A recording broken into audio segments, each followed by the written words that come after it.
আমি visual learner ছিলাম। আমি কোনো কিছু দেখে ভালো শিখতাম। আমার সবসময় মনে হইতো যে আমাদের যে এডুকেশন সিস্টেমটা আছে সেটা অনেক বেশি থিওরিটিক্যাল লার্নিং এর উপরে ফোকাস করে রাদার দেন হচ্ছে এক্সপেরিয়েন্সিয়াল লার্নিং।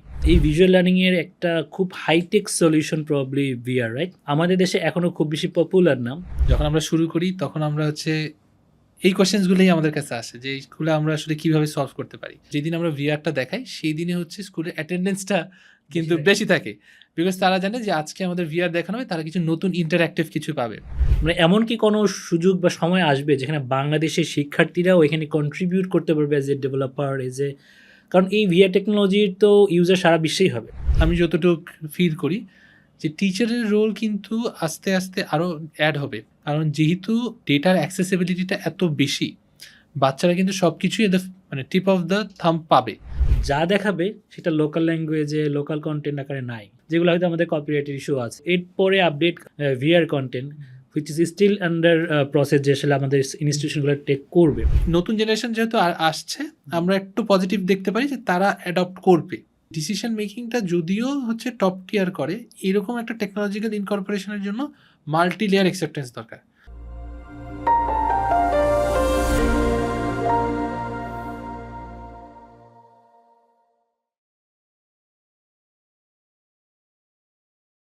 প্রিয় দর্শক, এইটকাস্ট স্টুডিওতে আপনাদেরকে আবারও স্বাগত জানাচ্ছি। আজকের এপিসোডে আমাদের সাথে আছেন জনাব প্রদীপ্ত কুমার সাহা। প্রদীপ্ত বাংলাদেশের ভিআর এডুকেশন নিয়ে কাজ করছে। এডুকেশনের পুরো জার্নিতে আসলে টেকনোলজির ভূমিকা কী এবং ভবিষ্যৎ এডুকেশন টেকনোলজির একটা পার্ট হিসাবে আমাদের ভিআর কন্টেন্ট বা ভার্চুয়াল রিয়েলিটি কন্টেন্টগুলো আসলে কেমন হবে বা কীভাবে আসলে আমাদের শিক্ষার্থীরা এই ধরনের কন্টেন্টকে রিসিভ করবে, আমাদের সিস্টেম কতটুকু আসলে এটার জন্য রেডি, কিংবা ইন্টারন্যাশনাল এক্সপিরিয়েন্সগুলো কী, এগুলো সম্পর্কে আজকে আমরা শুনবো আমাদের আজকের অনুষ্ঠানের অতিথি প্রদীপ্ত কুমার সাহার কাছ থেকে। প্রদীপ্ত, আপনি কেমন আছেন? ভাইয়া ভালো আছি, and thank you so much for calling me here, and it's wonderful to share some of my experience. আমি এই পডকাস্টের থ্রুতে আমার যা এক্সপিরিয়েন্সগুলো আছে সেগুলো আমি শেয়ার করার চেষ্টা করব, এবং আমাদের যে ভিউয়ার্সরা থাকবে তারা যাতে এখান থেকে কিছু একটা নিয়ে যেতে পারে এবং তাদের এক্সপিরিয়েন্সটা কাজে রাখতে পারে। প্রদীপ্ত, আপনার প্রতিষ্ঠানের নাম হচ্ছে নার্ডিস, রাইট? অ্যাবসলিউটলি। তো নার্ডিস আসলে কবে থেকে আপনি শুরু করলেন? সো জার্নিটা আসলে অনেক দিন হয়ে গেছে। সো এখন যখন পিছিয়ে তাকাই, তখন 8 বছর কেমনে গেল আসলে বুঝে উঠতে পারছি না। তো 2017 সালের অগস্টে আসলে নার্ডিজের শুরু। তখন আমি নিজে অ্যাকচুয়ালি আমার সেকেন্ড ইয়ার ছিলাম ইউনিভার্সিটিতে। আমার আন্ডারগ্র্যাড প্রোগ্রাম শেষ করছিলাম ব্র্যাক ইউনিভার্সিটি থেকে, এবং তখন থেকেই আসলে নার্ডিজের শুরু। আপনি কি একাই শুরু করেছিলেন নাকি আপনার ফ্রেন্ড বা কাউকে দেখে ইন্সপায়ার হচ্ছিলেন? আর নার্ডিস করেটা কি, এটাও কি একটু বলবেন আমাদের? শিওর। সো আই থিঙ্ক এটার জন্য আরেকটু পিছিয়ে যেতে হবে আমাদের। ওকে। আমি আসলে যখন আমি আমার স্কুল লাইফে ছিলাম, তখন আমি আসলে লার্নিংটা আমার জন্য একটু ডিফিকাল্ট ছিল। আচ্ছা। অ্যান্ড আমি নর্মাল বাচ্চাদের মতো মুখস্থ করে খুব বেশি ভালো এক্সেল করতে পারতাম না, বাট আমি জিনিসপত্র দেখে খুব ভালো শিখতাম। না, আপনার অবজারভেশন থেকে আপনার লার্নিংটা বেশি। মানে না, আমি ভিজুয়াল লার্নার ছিলাম। আমি কোনো কিছু দেখে ভালো শিখতাম। তো আমার সবসময় মনে হতো যে আমাদের যে এডুকেশন সিস্টেমটা আছে সেটা অনেক বেশি থিওরিটিক্যাল লার্নিং এর উপরে ফোকাস করে রাদার দেন হচ্ছে এক্সপিরিয়েন্সিয়াল লার্নিং। এবং আমার মনে হতো সবসময় যে যদি এটা এক্সপিরিয়েন্সিয়াল লার্নিং হতো বা আমি যদি দেখে শিখতে পারতাম, তাহলে আমি মেবি আরও অনেক বেশি এক্সেল করতে পারতাম। এবং এই প্রবলেমটা আমি আসলে ফেস করি, এবং আমি বলতে পারেন বাংলাদেশের সবচেয়ে টপ যেই স্কুল আছে স্কলাস্টিকাতে আমি পড়েছি, এবং সেখানেও আমি সেই প্রবলেমসগুলো আমি ফেস করেছি উইথ অল দ্য ফ্যাসিলিটিস দেওয়ার পরও। আচ্ছা আচ্ছা। তো যখন আমি ইউনিভার্সিটিতে ঢুকি, তো আমাদের হচ্ছে ব্র্যাক ইউনিভার্সিটিতে আমাদের টার্কি নিয়ে যাওয়া হয়, সাবার টার্কি। তো আমি কখনোই আসলে হিস্ট্রিতে ভালো ছিলাম না, অ্যান্ড মানে আমি খুব স্ট্রাগল করতাম। কিন্তু আমাদের লালবাগ কিলা দেখতে নিয়ে যাওয়া হয়। তো ফর দ্য ফার্স্ট টাইম আমাদের প্রথমে লালবাগ কিলাটা দেখানো হলো, এবং দেখানোর পর ওইখানেই আমাদের একটা এক্সাম নেওয়া হলো। তো জিনিসটা যখন আমাদের দেখানো হলো, তারপরে এক্সামটা দেওয়া হলো, তখন সারপ্রাইজিংলি খুব ভালো করলাম। আচ্ছা। সো তখন আমার মনে হলো যে না, মানে এটা বিকজ আমি যেখানে স্ট্রাগল করতাম সেইখানে আই এক্সেল্ড। মানে হিস্ট্রি আপনার ডোমেইন না, তারপরেও আপনি আসলে ওই যেহেতু ভিজিট করেছেন, এক্সপিরিয়েন্সটা নিয়েছেন, এবং ওইটা আপনি প্রপারলি এক্সপ্লেইন করতে পেরেছেন। ভিজুয়ালি দেখে আমি অনেক শিখতে পারছি। তখনই আমার মনে হলো যে না, এটা লাইক আমার মতো এরকম আরো লাখ লাখ বাচ্চারা আছে যারা ভিজুয়াল লার্নার্স, এবং তাদের জন্য আমার কিছু করা উচিত। ওকে, সো ওইখান থেকেই আসলে ইনসেপশনটা আসে যে ভিজুয়াল লার্নিং নিয়ে আমি কিছু করব। আচ্ছা, তো ভিজুয়াল লার্নিং এর তো আসলে অনেকগুলা মিডিয়া আছে। আমরা বিভিন্ন ধরনের ভিডিও কন্টেন্ট তৈরি করতে পারি, ছবি, টেক্সট বই, এগুলো all are part of visual learning. But এই ভিজুয়াল লার্নিং এর একটা খুব high tech solution probably VR, right? Yeah, absolutely. Virtual reality, যেটা আসলে আমাদের দেশে এখনো খুব বেশি পপুলার না।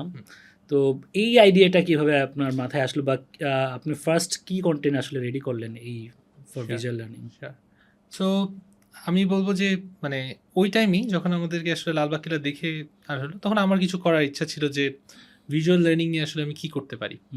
তো ভিজুয়াল লার্নিংয়ের তো আসলে অনেক মিডিয়াম আছে, যেটা হচ্ছে লাইক লার্নিং থ্রু প্র্যাকটিস, ক্লাসরুমের এঙ্গেজমেন্ট, এবং আরও অনেক রকম মেথড যেটা হচ্ছে ইউজ করে। সো তখন আমি একটু রিসার্চ করা শুরু করি যে কী করতে পারি। তো আমি যেহেতু একটা রেসিডেন্সিয়াল ক্যাম্পাসে ছিলাম তখন, তো আমার মাথায় তখন যখন রিসার্চ করতে গিয়ে ভিআর তখন খুবই নিউ, এবং আপনি তো এখনই চিন্তা করেন 2025 সালে চিন্তা করতে পারেন যে it's still new and still a high tech technology. 2017 মানে আমি বলবো যে 2017 শুরুর দিকে তো এটা কতটা হাইটেক ছিল, এবং মানে এটা মানে মানুষ চিন্তাও মানে করতে পারছিল না। এখন কিন্তু মানুষ চিন্তা করতে পারছে, মানুষের ওই কিছু ম্যাটেরিয়াল আছে, মানে ওটা আমরাই ভেবি তাদেরকে মানে ওপেন আপ করে দিয়েছি, বাট আছে। তো তখন আমার যে জিনিসটা হলো, আমি একদিন আমার এই চিন্তা করি যে ভিআর নিয়ে মেবি কিছু করা যায় রিসার্চের থ্রুতে। তারপরে ওই সাহসটা পাচ্ছি না, কারণ আমি হচ্ছে ইকোনমিক্সের স্টুডেন্ট, আর আমার তো আসলে টেকনিক্যাল কোনো নলেজ নাই, মানে আমার খুব টাকা মানে ওরকম কোনো ব্যাকিংও নেই, ছিল না। সো তখন আমার মাথায় আসলো, তখন আমি একদিন আমার আমরা রুমে থাকতাম, তো আমার দুটো ফ্রেন্ডসদেরকে এটা বলছিলাম। সো আমি বলছিলাম যে এরকম একটা আইডিয়া যে ভিআর দিয়ে বাচ্চারা দেখতে পারলে কেমন হতো। তো আমাদের 3টা বেড থাকতো, 3জন 3 বেডে ছিল। তো এই কথাটা যখন আমি বলা শুরু করি, তখন 2জন একদম এসে উঠে বসে আমার নিচে বসে শোনা শুরু করলো। তো তখন আমার মনে হলো যে কি হলো এটা, আমি তাদেরকে অনেক যাই বলি না কেন, তার এত মানে ইন্টারেস্টেড হয়ে এসে শুনতে আসতো না। তারা যখন আসো তখন আমার মনে হলো যে না, এই আইডিয়াতে একটা কিছু আছে। ওকে, বাট তখন মনে হলো যে আইডিয়া নিয়ে কিছু করা যায়।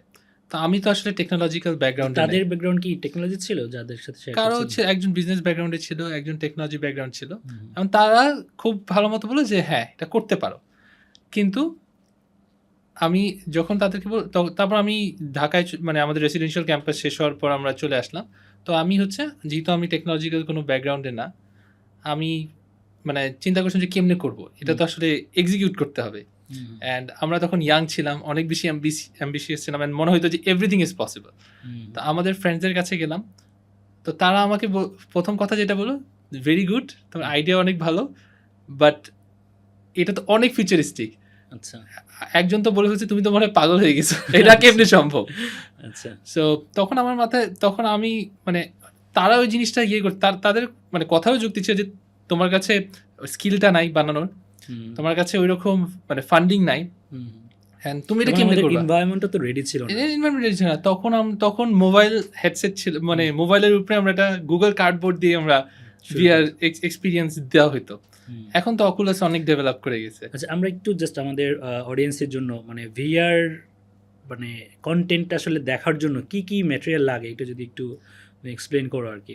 অ্যাট দিস মোমেন্ট হচ্ছে ভিআর এক্সপিরিয়েন্স করার জন্য ভিআর হেডসেটটা খুব মানে নরমালি পরে থাকি, হ্যাঁ মানে জাস্ট পুরোটাই হচ্ছে ভিতরে কোনো মোবাইল টোবাইল তো লাগে না, এখন আর মোবাইল লাগে না, বিকজ তখন যখন ছিল তখন মানে মোবাইল দিয়ে যেটা আমরা দেখতাম সেটা এক্সপিরিয়েন্সটা আসলে ওই রকম হয় না, হয়তো না। সো এখন আসলে মানে আমরা যখন শুরু করি তখন এরকম আসলে ভ্যারাইটি ছিল না। আমরা একটু এই মানে ভিআর সেট কেমন এবং এই নার্ডিজের আসলে যে কন্টেন্টগুলো আছে তার একটু স্ন্যাপ দেখবো।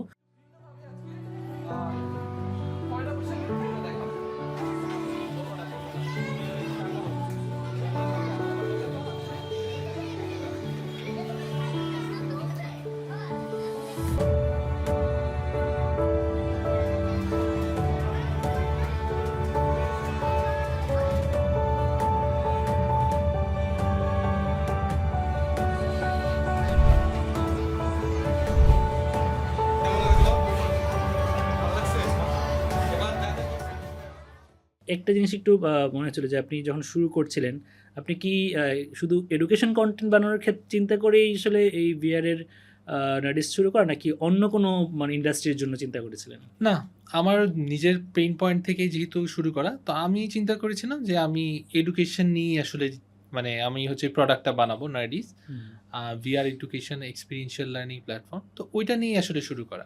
আচ্ছা, সো ওইটা নিয়ে আসলে শুরুর কন্টেন্টটা কি ছিল, মানে which one you have developed first? So শুরুর দিকে হচ্ছে আমরা হিস্টোরিক্যাল কন্টেন্টের দিকে যাই, যে আসলে তখন তো আসলে মানে টোটালি হচ্ছে হিস্ট্রির সাথে হিস্ট্রির কানেক্টেড। সাথে যেহেতু কানেক্টেড ছিল, আমারও ব্যাগ যেহেতু আমি অ্যাকচুয়ালি ওটা এক্সপিরিয়েন্স করেছিলাম, তো হিস্টোরিক্যাল কন্টেন্টগুলো আই ওয়ান্টেড টু মানে মেক ফার্স্ট, বিকজ আমার মনে হয়েছে যে ভিআর মানুষ এর ইন্ডাস্ট্রিতে মানে ইন্টারন্যাশনালিও যদি কথা বলি আমরা, মানে কোন ধরনের কন্টেন্টগুলো বেশি hype?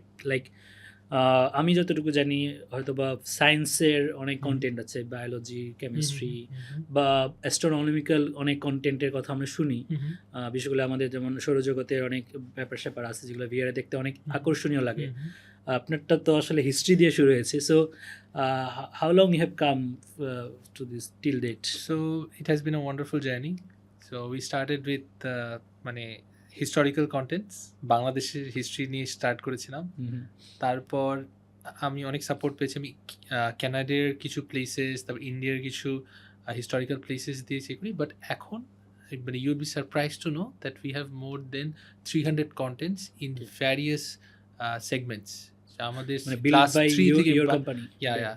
Build by our company. And আমরা হচ্ছে মানে ক্লাস 3 থেকে ক্লাস 7 পর্যন্ত মানে আমরা হচ্ছে কন্টেন্ট ম্যাপিং করে আমাদের যেই কন্টেন্টগুলো মনে হয়েছে যে ভার্চুয়াল রিয়ালিটিতে আনা উচিত, সেইগুলো আমরা কনভার্ট করেছি। অ্যান্ড নাও এখানে আছে আপনার ইউনিভার্স থেকে শুরু করে, আপনার ফটোসিনথেসিস থেকে শুরু করে, আপনার ডাইজেস্টিভ সিস্টেম থেকে শুরু করে, এই সব কিছুই একটা মানে যে জিনিসগুলো আসলে একজন লার্নার তার এনভায়রনমেন্টে ফিজিক্যালি পাচ্ছে না, ডিস্টেন্সে হয়তো আছে বা হিস্ট্রিতে অলরেডি পাস্ট হয়ে গিয়েছে, বা হয়তো আমাদের ফিজিক্যাল বডির মানে ইন্টারনাল অর্গান হিসেবে আছে, এগুলোকে একদম লাইভ মানে দেখার মতো করে এক্সপিরিয়েন্স করতে পারবেন স্টুডেন্টরা। অ্যাবসলিউটলি। যে জিনিসগুলো আসলে একটা টিচার বাচ্চাদের জন্য আসলে প্রেজেন্ট করতে পারবে না, বিকজ মানে অল দ্য মানে অবস্ট্রাকলস এর জন্য, অ্যাবস্ট্রাক্ট কনসেপ্টস। সো আমি মানে আমার যে ইনিশিয়ালি গিয়েছিল যে খাতার ওই ইমেজটা দিয়ে আসলে বাচ্চাদের ওই আকর্ষণটা হয় না। এবং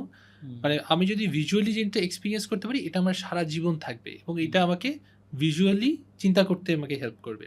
সো এইটার জন্য যে অ্যাবস্ট্রাক্ট জিনিসগুলো আছে সেগুলো যাতে তারা এক্সপিরিয়েন্স করতে পারে এবং শিখতে পারে, এইটা we have always tried from Nerdis আনার।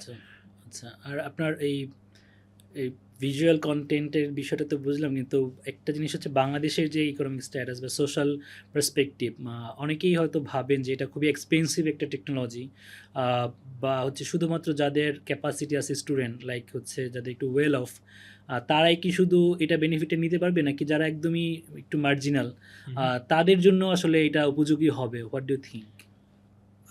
টু বি অনেস্ট, 2017-18 সালের দিকে আমরা মনে করেছিলাম যে এটার হচ্ছে ইমপ্লিকেশন মানে প্রাইভেট স্কুলদের জন্যই মেইনলি হবে, বিকজ কমার্শিয়ালি যদি আমরা চিন্তা করি ওদের কাছে ডিপ পকেটসগুলো আছে, স্পেন্ডিং পাওয়ারটা আছে।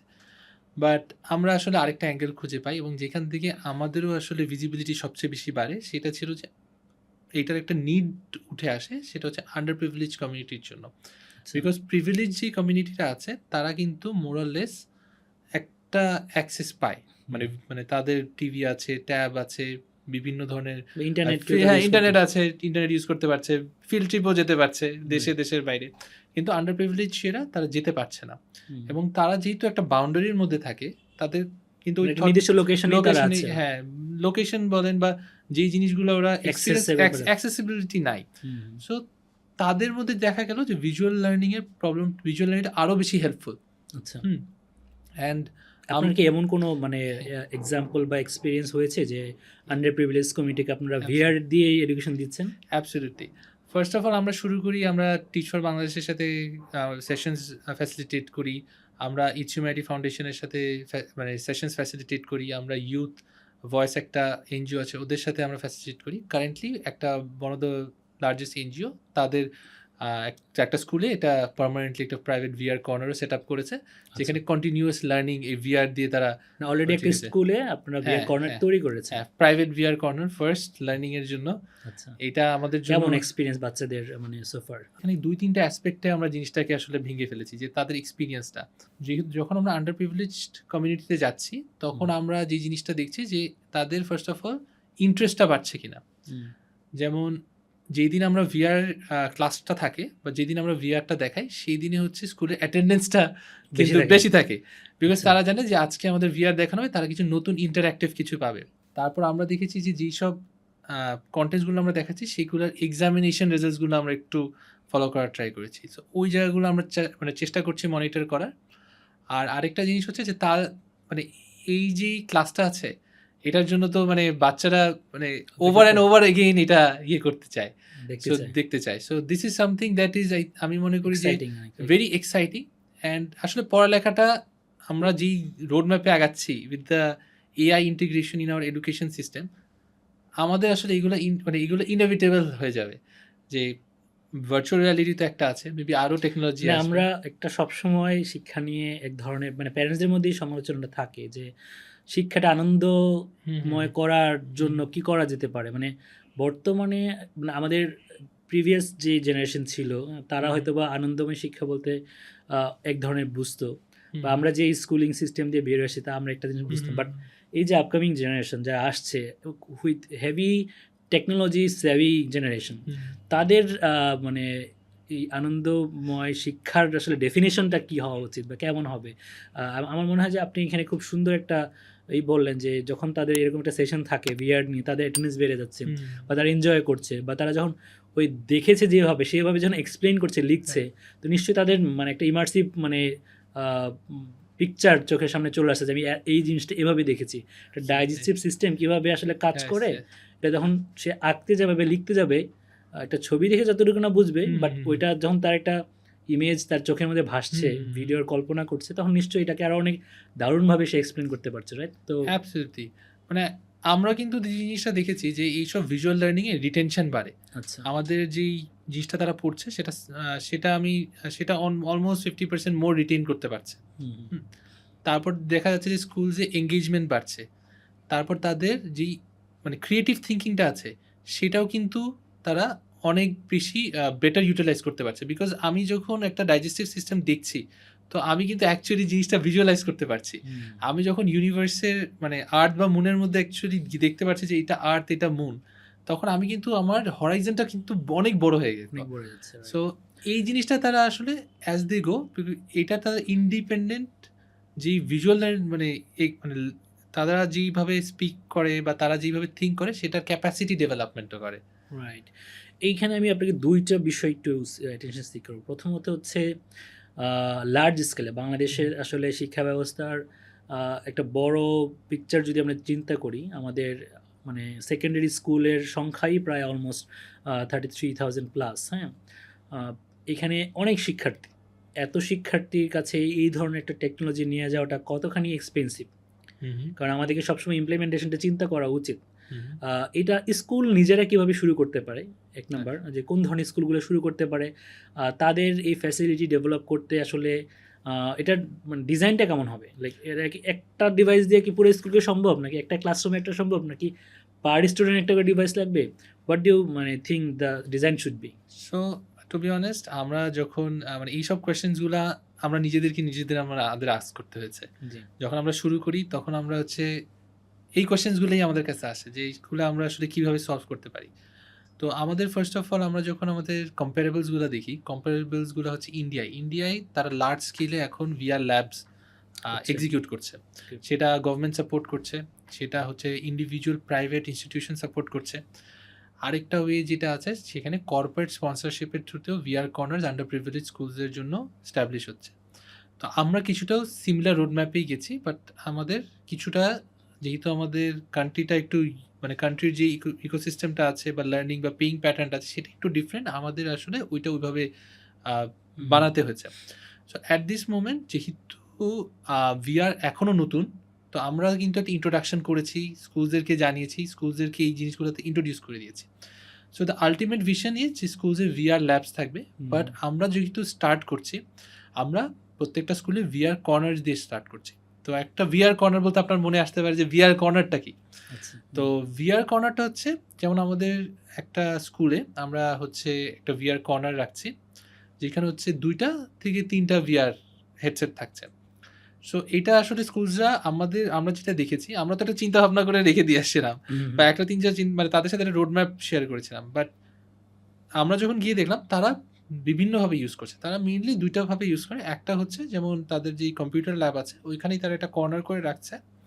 সো কম্পিউটার ল্যাবে তারা যাচ্ছে যখন হচ্ছে তার টিচাররা পড়াচ্ছে, ফর এক্সাম্পল টিচার্সরা ডাইজেস্টিভ সিস্টেমের ব্যাপারে পড়ানো ফার্স্ট 20 মিনিটস বা ফার্স্ট 10 মিনিটস, তারপর হচ্ছে তারা একটা লাইন করে বাচ্চাদেরকে ডাকছে অ্যান্ড ওভার, বিকজ এটা 3 থেকে 4 মিনিটের বেশি আমরা করি না, বিকজ পার কন্টেন্টের সাইজ পার কন্টেন্ট ওইখানে হচ্ছে যদি আমরা একটা ক্লাস সাইজ আমরা 30 to 40 ধরি, সো ওইখানে 10টা ইয়ে থাকে। সো ওইখানে হচ্ছে 30 মিনিটসের মধ্যে তারা হচ্ছে জিনিসটাকে আসলে এক্সপিরিয়েন্সটা দিতে পারে। তো ওইভাবেই আসলে জিনিসটা সাজানো। আচ্ছা, এখানে মানে যখন লার্জ স্কেল ইমপ্লিমেন্টেশনের কথা আসি তখন সবার আগে চলে আসে যে আসলে এই ইকুইপমেন্টগুলো মেনটেনেন্স প্লাস এটাকে আসলে প্রপারলি ইউজ করার জন্য আমাদের নিশ্চয়ই টিচারদের ক্যাপাসিটি ডেভেলপমেন্ট লাগবে। পাশাপাশি এটা যেহেতু একটা এক্সপেন্সিভ, এটা কি আদৌ এক্সপেন্সিভ আছে এখনও, নাকি it's come down to a lower price, or what should be the future? Like আমরা তো একসময় যখন কম্পিউটারের কথা চিন্তা করতাম এটা অনেক দামি ডিভাইস, অ্যাবসলিউটলি মোবাইল ডিভাইস অনেক দামি ছিল, এখন তো এটা হাতের নাগালে চলে আসে। তো ডিভাইসের জায়গাটা আসলে আপনারা যেহেতু একটা পায়োনিয়ার অর্গানাইজেশন, শিক্ষা ব্যবস্থায় যদি এটাকে নিতে হয় বা ফিউচার টেকনোলজি যেভাবে শিক্ষা ঢুকছে, আমরা আরও অনেকগুলো টেকনোলজি নিয়ে আলাপ করবো এডুকেশনে, বাট এইটা আসলে ভবিষ্যৎটা কেমন দেখছেন? সো ভবিষ্যৎ যদি বলি, আমি দেখি যে একটা চশমা রিবানও কিন্তু একটা বের করেছে আমাদের মানে ফেসবুকের সাথে কোলাবোরেশন, একটা চশমা, যে চশমাটা পরলেই সিমিলার এক্সপিরিয়েন্স দিতে আর পারবে। সো আমি মনে করি না যে উইদিন 3 to 5 ইয়ার্স এরকম ইভলিউশন হয়ে যাবে, কারণ আমরা ইভলিউশনটা দেখেছি, বিকজ আমরা যখন 2017 ছিল তখন কার্ডবোর্ড ছিল, এখন অকুলাস কোয়েস্ট 2 এবং কোয়েস্ট 3 ইউজ হচ্ছে, অ্যান্ড উইদিন 3 to 5 ইয়ার্স যেহেতু ফেসবুক এক্সটেন্সিভলি ইনভেস্ট করছে, মানে বিলিয়ন এভরি ইয়ার $2-3 বিলিয়ন তারা মানে ইনভেস্ট করছে নতুন টেকনোলজির উপর, মেবি আরো বেশি, মানে নাম্বারটা মেটাভার্সের যে ডিজাইন, এটা তো হ্যাঁ, একটা মানে বেসিক ফিচার হচ্ছে এই এটা। হ্যাঁ, সো এটা আপনি এক্সপেক্ট করতে পারেন, এখনো যদিও একটু এক্সপেন্সিভ, এটা মানে মোটামুটি 300 to মানে $500 এর মধ্যে এক একটা আসে। তো $500 মিনস বাংলাদেশি যদি আমরা চিন্তা করি, এটা হচ্ছে around 35 to 40,000 এর 40,000 মধ্যেই এটা একটা which is মানে compare to a laptop, right? It is comparable to laptop. তার মানে আমরা যদি একটা ডিজিটাল ল্যাবের কথা চিন্তা করি, মূর্তি স্কুলে একটা ডিজিটাল ল্যাবে মিনিমাম 10 থেকে 20টা কম্পিউটার পিসি থাকে। ওখানে যদি আরও 2টা পিসির এডিশনাল আমরা 2টা মানে দিয়ে দিতে পারি, হেডসেট দিয়ে দিতে পারি, তাহলে আমাদের ওই ক্লাসরুম স্টুডেন্ট কিন্তু ভিআর এক্সপিরিয়েন্স করতে পারছে, একটা নতুন ডাইমেনশন অ্যাড হয়ে গেল। এক্স্যাক্টলি একটা নিউ ডাইমেনশন, মানে একটা ইন্টারাকশন বেড়ে গেল। একটা এনগেজমেন্ট। আচ্ছা, এই জায়গাতে আমার আরেকটা আইডিয়া মাথায় আসছে যে বাংলাদেশের শিক্ষার্থীদেরকে আমরা যাই দেই তারা মোস্টলি রিসিভার হয়, হ্যাঁ, কন্টেন্টের রিসিভার, ডিভাইসের রিসিভার। মানে এমন কি কোনো সুযোগ বা সময় আসবে যেখানে বাংলাদেশের শিক্ষার্থীরাও এখানে কন্ট্রিবিউট করতে পারবে এজ এ ডেভেলপার, কারণ এই ভিআর টেকনোলজির তো ইউজার সারা বিশ্বেই হবে। তো বাংলাদেশের যে এই কনটেক্সটের যে কন্টেন্ট দরকার, এটা তো এখন আপনারা তৈরি করছেন, আর আপনাদের কি এমন কোনো প্ল্যান আছে যে এখানকার শিক্ষার্থীদেরকেও এই ডেভেলপমেন্ট ফেজের মধ্যে আপনারা ইনভলভ করবেন ইন দ্য ফিউচার, বা তারা আসলে নট অনলি মানে প্রোডাক্টের রিসিভার হবে, but they can also contribute to the system? Contribute কিন্তু এখনো করছে, বাট কন্ট্রিবিউশনের ওয়েটা ডিফারেন্ট, বিকজ আমরা যখন কন্টেন্ট বানাচ্ছি তখন তারা কন্ট্রিবিউট করছে তাদের কোন জিনিসটা আসলে তারা ইউজ দরকার। So as a stakeholder, মানে তারা কিন্তু তারাই মেইন স্টেক হোল্ডার, আমরা তো বানাচ্ছি তাদের জন্য, তারাই মেইন স্টেক হোল্ডার। তো তাদের থেকে আমরা অনেক মানে শিখি, এবং তাদের কি রিকোয়ারমেন্ট, তারা হচ্ছে এক্স্যাক্টলি কোন জিনিসটাতে আসলে ইন্টারাক্ট করে, তাদের মানে আমরা কন্টেন্ট যখন ম্যাপিং করি তখন ওই জায়গাটায় আমরা জানতে পারি। এবং টিচার বিকজ এখানে কিন্তু আমরা ডেভেলপ করেছি, বাট টিচারদেরও কিন্তু এটার সাথে খুব বেশি ফ্লেক্সিবল থাকতে হবে, এবং তাদের অ্যাকসেপ্ট করতে হবে। তারা যখন অ্যাকসেপ্ট করবে তখনই কিন্তু বাচ্চাদের কাছে তারা কমিউনিকেট করতে পারবে বা তাদেরকে পড়িয়ে ক্লাসটা কন্ডাক্ট করতে পারবে। এবং তাদের জন্য কোন জিনিসটা সবচেয়ে বেশি ইজি হয় এবং কিভাবে তারা সবচেয়ে মানে ফ্লুয়েন্টলি করতে পারবে, এইখানে তারা আমাদের কিন্তু অলরেডি কন্ট্রিবিউট করছে। ইন টার্মস অফ ডেভেলপমেন্ট আমি বলবো যে Bangladesh I believe is going to be one of the, মানে এখন যেহেতু ইন্ডিয়া একটা major player in BPO segment, Bangladesh কিন্তু একটা বিপিও পাওয়ার হাউস হিসেবে হোপফুলি, যদি আমরা আমাদের ডেমোগ্রাফিক ডিভিডেন্ড যেটা আছে সেটাকে আসলে কাজে লাগাতে পারি, একটা মেজর প্লেয়ার হয়ে দাঁড়াবে।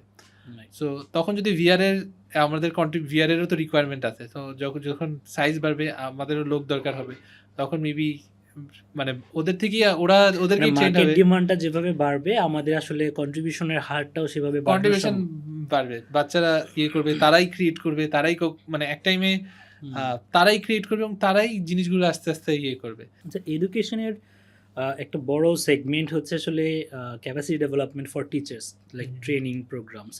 এটা ফিজিক্যাল হতে পারে, ভার্চুয়াল হতে পারে। তো আমরা বিভিন্ন সময় দেখেছি যে আসলে ক্লাসরুমে কোন জিনিসটা কাজ করবে সেটা ডিজাইন করার পরে তো সবার আগে টিচারদেরকে ট্রেন করতে হয়। তো আমি ধরে নিলাম যে যে কোনো একটা ট্রেনিং প্রোগ্রাম আমরা আসলে শিক্ষকদেরকে বিভিন্ন কন্টেন্ট দেখাবো। তো টিচার ট্রেনিংয়ে ভিআরের আসলে মানে কোনো পার্টিসিপেশন আছে কিনা, বা ভিআর কোনো রোল প্লে করতে পারে কিনা? What do you think actually? একটা জিনিস আমার মনে আছে ২০১৭ সালে ১৮ সালেই আমরা একটা ইয়ে করেছিলাম। তো আমার ফার্স্ট অফ অল আমরা যখন স্টুডেন্ট ছিলাম, একটা মেজর জিনিস আসলে খুবই সবার একটা কমন প্রবলেম ছিল পাবলিক স্পিকিং। হ্যাঁ। সবার সামনে গিয়ে আসলে কথা বলতে গেলেই আসলে কারো হাত কাঁপে, কারো পা কাঁপে। মানে বিভিন্ন মানুষের আসলে এই প্রবলেমটা আসলে এমন ছিল যে আমি যখন শুরুর দিকে করতাম আমারও করতে করতে আসলে বেটার হয়ে গেছে। সো আমরা একটা ভার্চুয়াল অডিয়েন্স চিন্তা করেছিলাম যে ভিআর পরে তারা একটা ভার্চুয়াল অডিয়েন্স সামনে দেখতে পারবে এবং তারা প্র্যাকটিস করতে পারবে। তো এই জিনিসটা আমরা মানে আমার নিজের প্রবলেম থেকেই আবার স্টার্ট হয়েছে।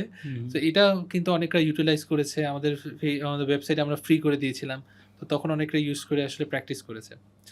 তো এখন আমরা এই ভার্চুয়াল ক্লাসরুম আসলে আমরা মানে যেখানে স্টুডেন্টস ছিল সেখানে বাচ্চাদেরও আমরা ইয়ে করতে পারি। তারা আসলে তাদের যে মানে ক্লাসেও তো একটা ইটস লাইক এ প্রেজেন্টেশন।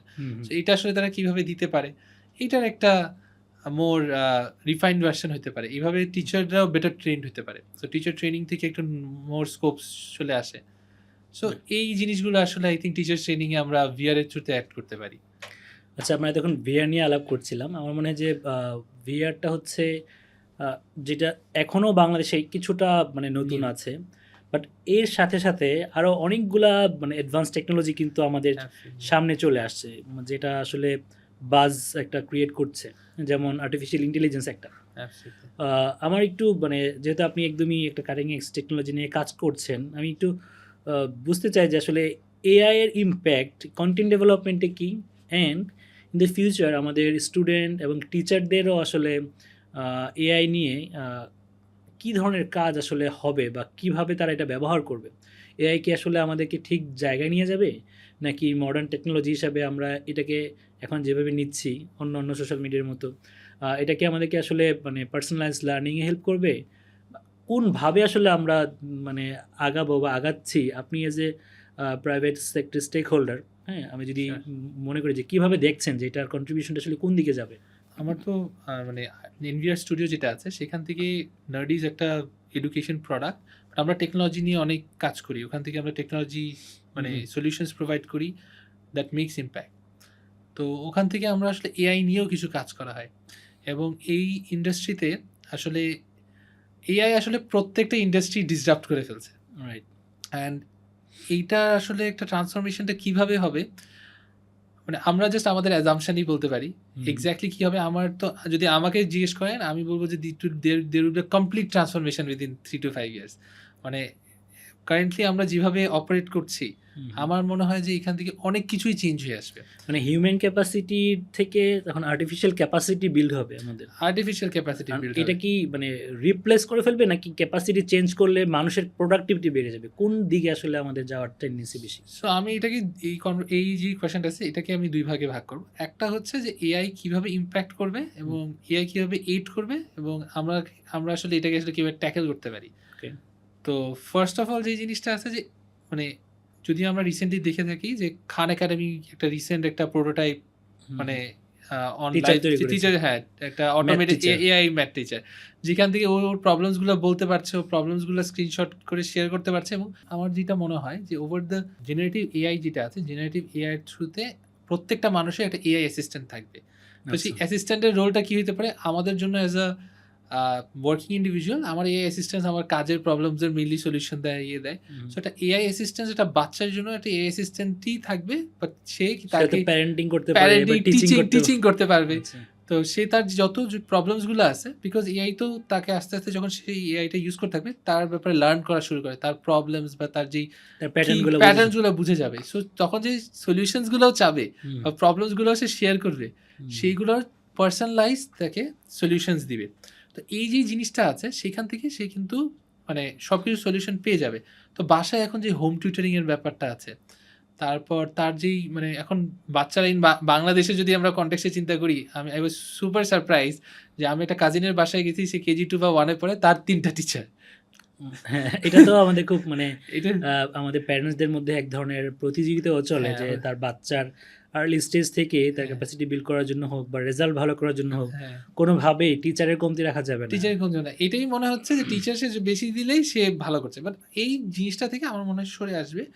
এই যখন একটা বাচ্চা একটু ডেভেলপ হয়ে যাবে, মেবি 5 to ক্লাস 8-এর মধ্যে থাকবে, যখন সে নিজের কিছু ডিসিশন মেক করতে পারবে এবং নিজের একটা ক্যাপাসিটি বিল্ড হবে, তখন হচ্ছে সে এআই এর থ্রুতে কিন্তু সেই প্রবলেমসগুলো অনেকটা পর্যায়ে সে কিন্তু সলিউশন নিয়ে কিন্তু আসবে। এআই এর মতো একটা শার্প টুল, মানে আমি যদি ফর এক্সাম্পল চ্যাট জিপিটির কথাই বলি, মানে এইটা তো আসলে একে তো গাইড করতে হয় টু মানে মেক সাম রেজাল্ট অথবা একটা ডিসিশন। সো এই ধরনের টেকনোলজি কি আমাদের আসলে শিক্ষার্থীদের মানে আর্লি স্টেজ স্টুডেন্টদের জন্য খুব বেশি মানে রিস্কি হয়ে যায় না? আই মিন এই জন্য তো আমাদের আসলে নিশ্চয়ই পলিসি দরকার পড়বে।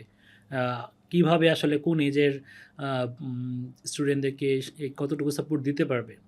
আরেকটা বিষয় হচ্ছে যে ধরে নিলাম যে একজন স্টুডেন্ট তার মতো করে এআইকে ইউজ করে পার্সোনাল লার্নিং শুরু করলো, বাট এটা মানে কীভাবে টিচাররাও এটার সাথে আসলে মানে লিঙ্ক করবে? কারণ টিচারকে যদি সে মানে রিপ্লেস করার চিন্তা করে, স্টুডেন্ট যদি মনে করে যে আমার এখন টিচার লাগবে না, এআই আমাকে শেখাতে পারে, এইখানে আসলে টিচারদের রোলটা আসলে কি হবে? আসলে কি এই ধরনের ফিজিক্যাল হিউম্যান টিচারের মানে বিকল্প হতে পারে এআই, নাকি কি চিন্তা করছেন আপনারা? সো ফার্স্ট আমি কোয়েশ্চেনটা যেটা ছিল যে যে পলিসি হওয়ার কথা কিনা, তো এখন আমি যেটা বলতে পারি যে এখন আমরা গ্রে এরিয়াতে আছি। এআই তো ইভলভিং, এখন আসলে কেউই জানে না আসলে এটা কতটুকু সাপোর্ট দিতে পারে, এটার পজিটিভ কি করতে পারে।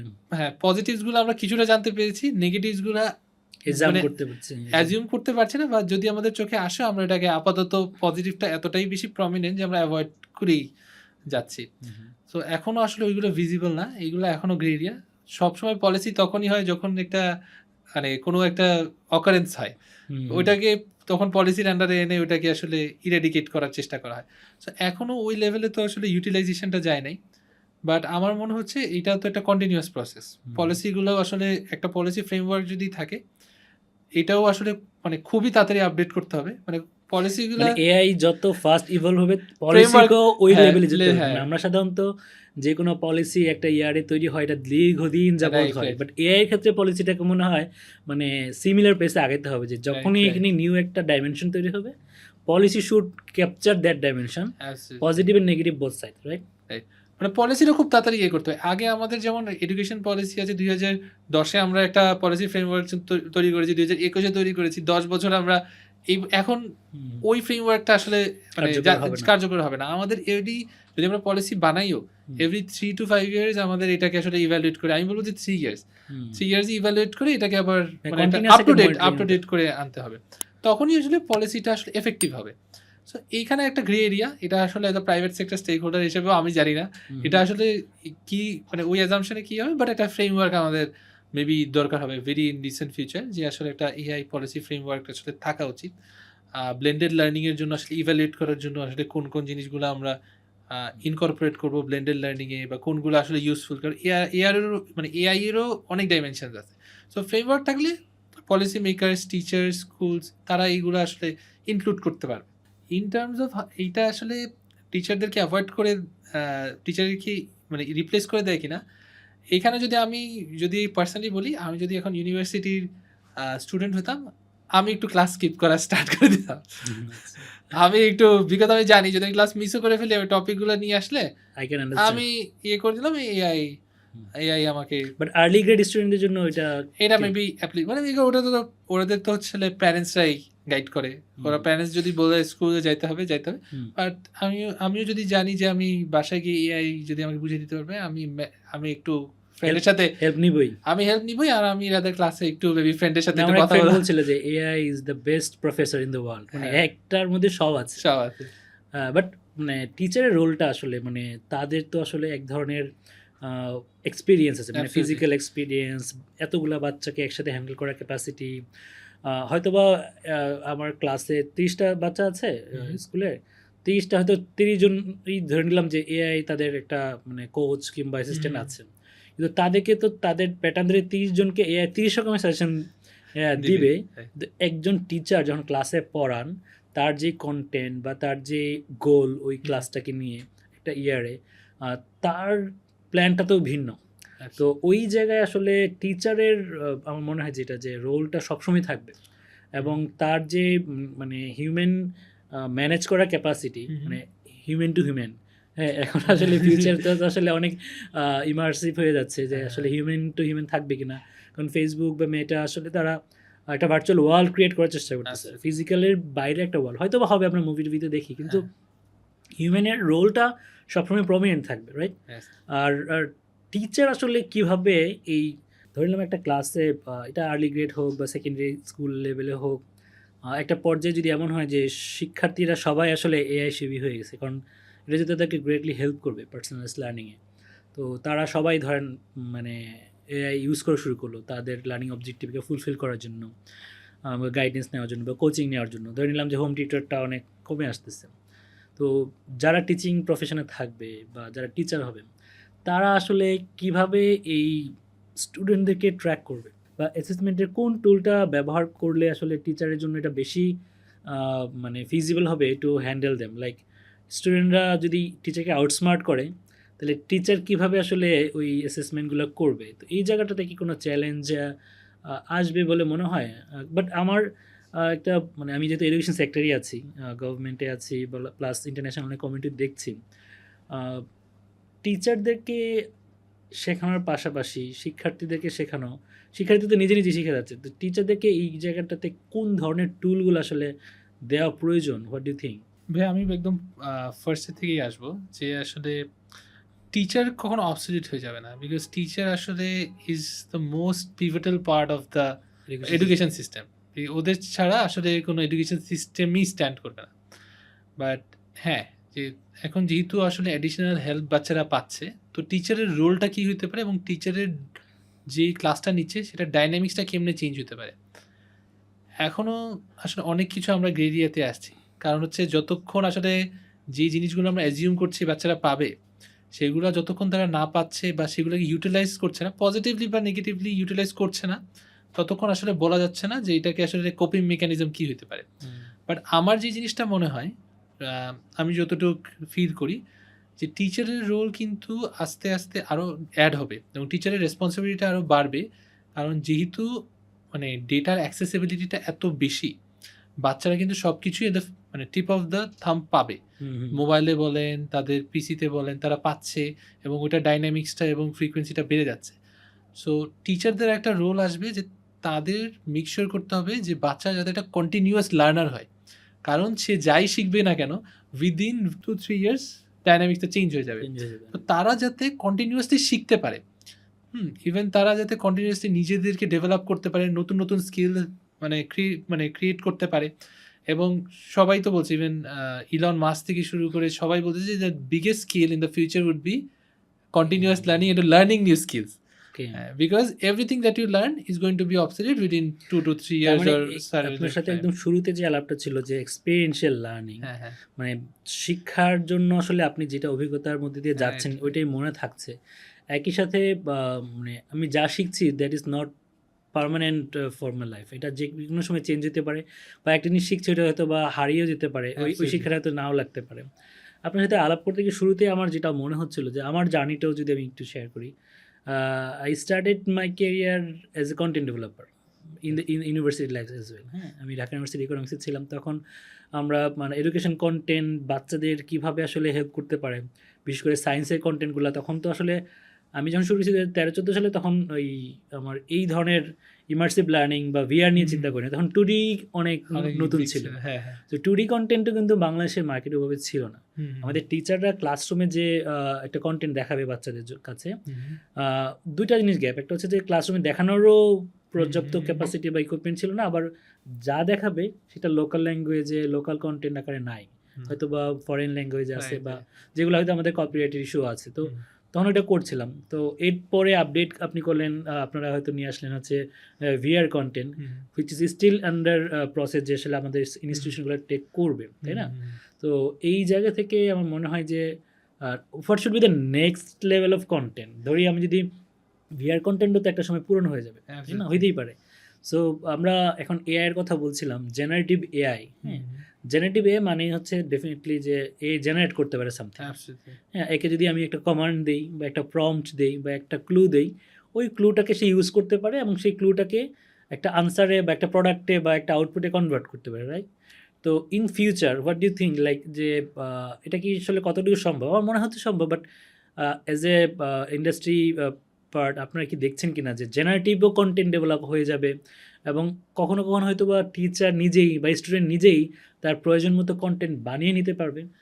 আমি বলি যে আমরা আজকে 2025 এ আছি। 2035 ইয়ার্স এর ফিউচারটা অনেক ডিফারেন্ট হবে। আমি আসলে লাস্ট মানে রিসেন্ট একটা ট্রেন্ড আসছিল এআই তে জিজ্ঞেস করা যে how do you see yourself in 2035 বা 2045 বা how do you see the world in 2035। So ওরা প্রত্যেক মানুষকে ডিফারেন্ট একটা রেসপন্স দিয়েছে এবং আমিও সবসময় চিন্তা করি, যেহেতু আসলে সবসময় ফরওয়ার্ড থিঙ্কিংই চিন্তা করছি। 2017 ভিআর এর কথা চিন্তা করেছিলাম, এখন আমরা ফরওয়ার্ড থিঙ্কিং টেকনোলজি নিয়েই কাজ করছি। সো মানে আমাকে যদি পার্সোনালি জিজ্ঞেস করেন, ওয়ার্ল্ডটা অনেক ডিফারেন্ট হবে। টিচার ডাইনামিক্স বলেন, স্টুডেন্ট ডাইনামিক্স বলেন, প্রাইভেট সেক্টর যারা কাজ করছে, সবার ডাইনামিক্সটাই ডিফারেন্ট হবে এবং দ্য ওয়ে উই লার্ন এটা একটা হিউজ চেঞ্জের থ্রুতে যাবে। বিকজ অনেক জবই রিপ্লেস হয়ে যাবে, অনেক জব আরও অ্যাড হবে with the for the need of AI.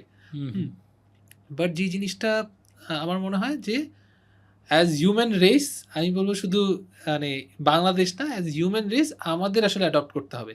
And আমরা আসলে যেভাবে যত তাড়াতাড়ি অ্যাডপ্ট করতে পারবো, তত তাড়াতাড়ি আমরা আসলে বেটার আউটকাম ডেফিনেটলি, বাট নিতে পারবো। আমি যে কোয়েশ্চেনটা আবারও মানে একটু আবার করছি যে কন্টেন্টের এভলিউশনটা যদি আমি দেখি, এডুকেশন কন্টেন্ট হয়তো বা কখনো ছিল শুধুমাত্র স্টিল পিকচার, এরপর আসলো ভিডিও, এরপর আসলো 2D 3D, পরে আসলো ধরেন আমরা ভিআর।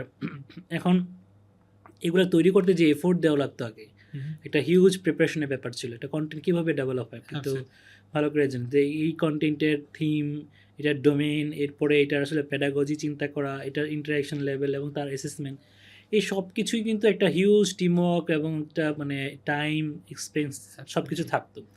বাট যদি আমি আরও 5 বছর সামনে চিন্তা করি, বা এখনই যদি চিন্তার তো সীমাবদ্ধতা নাই, তো চিন্তা যদি করি যে আসলে আমি সব কিছুকেই শুধু কমান্ড দিয়ে বানাবো, মানে whole content will be develop through some AI prompt. হ্যাঁ, তো এইটা আসলে আপনি এই জায়গাটাকে আপনি কিভাবে দেখছেন? Is it A threat or is it A opportunity?